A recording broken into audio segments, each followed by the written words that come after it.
Hello everyone. Today we are going to learn a poem written by Walt Whitman which is known as Animals. The summary of the poem is as follows. In the poem Animals, the poet Walt Whitman praises animals for being better than human beings and for possessing all such qualities that humans lack or have forgotten. Those qualities are calmness, lack of greed, and the ability to stay happy and contained among others. The poet wants to live among animals and experience a life where no one can complain and where they are free of sins and sorrows. The most important theme of the poem is not to praise how good animals are, but to compare humans with them in order to highlight the flaws of their nature.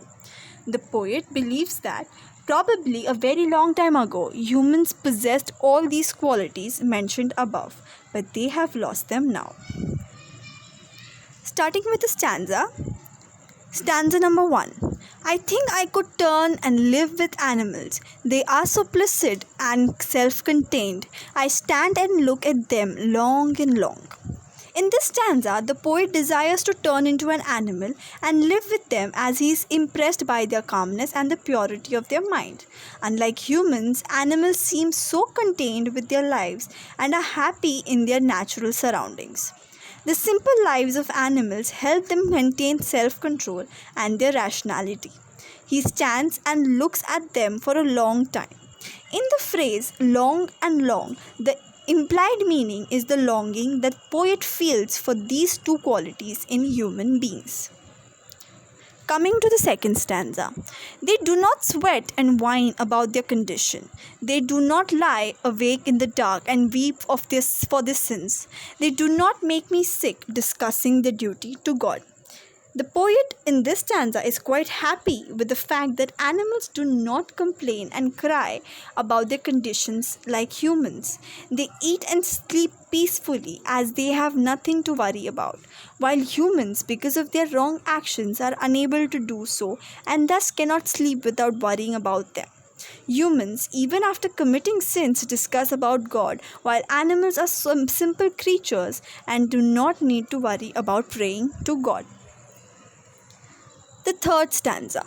Not one is dissatisfied, not one is demented with the mania of owning things. Not one kneels to another, nor to his kind that lived thousands of years ago. Not one is respectable or unhappy over the whole earth.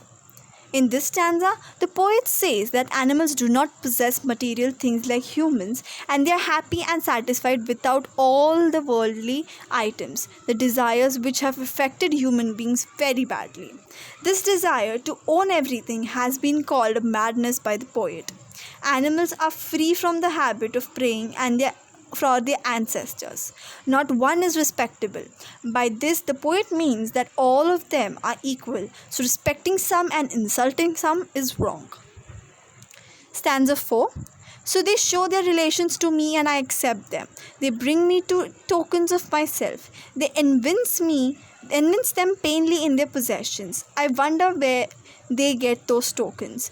Did I pass that way huge times ago and neglectfully dropped them? In this stanza, the poet says that animals symbolize human beings in some way. He says that animals possess some value that humans once had. For example, kindness, innocence, self-containment, etc. The poet believes that human race have learned evil emotions rather than learning good values. The poet finally concludes by saying that humans have lost their virtues and dropped them long ago.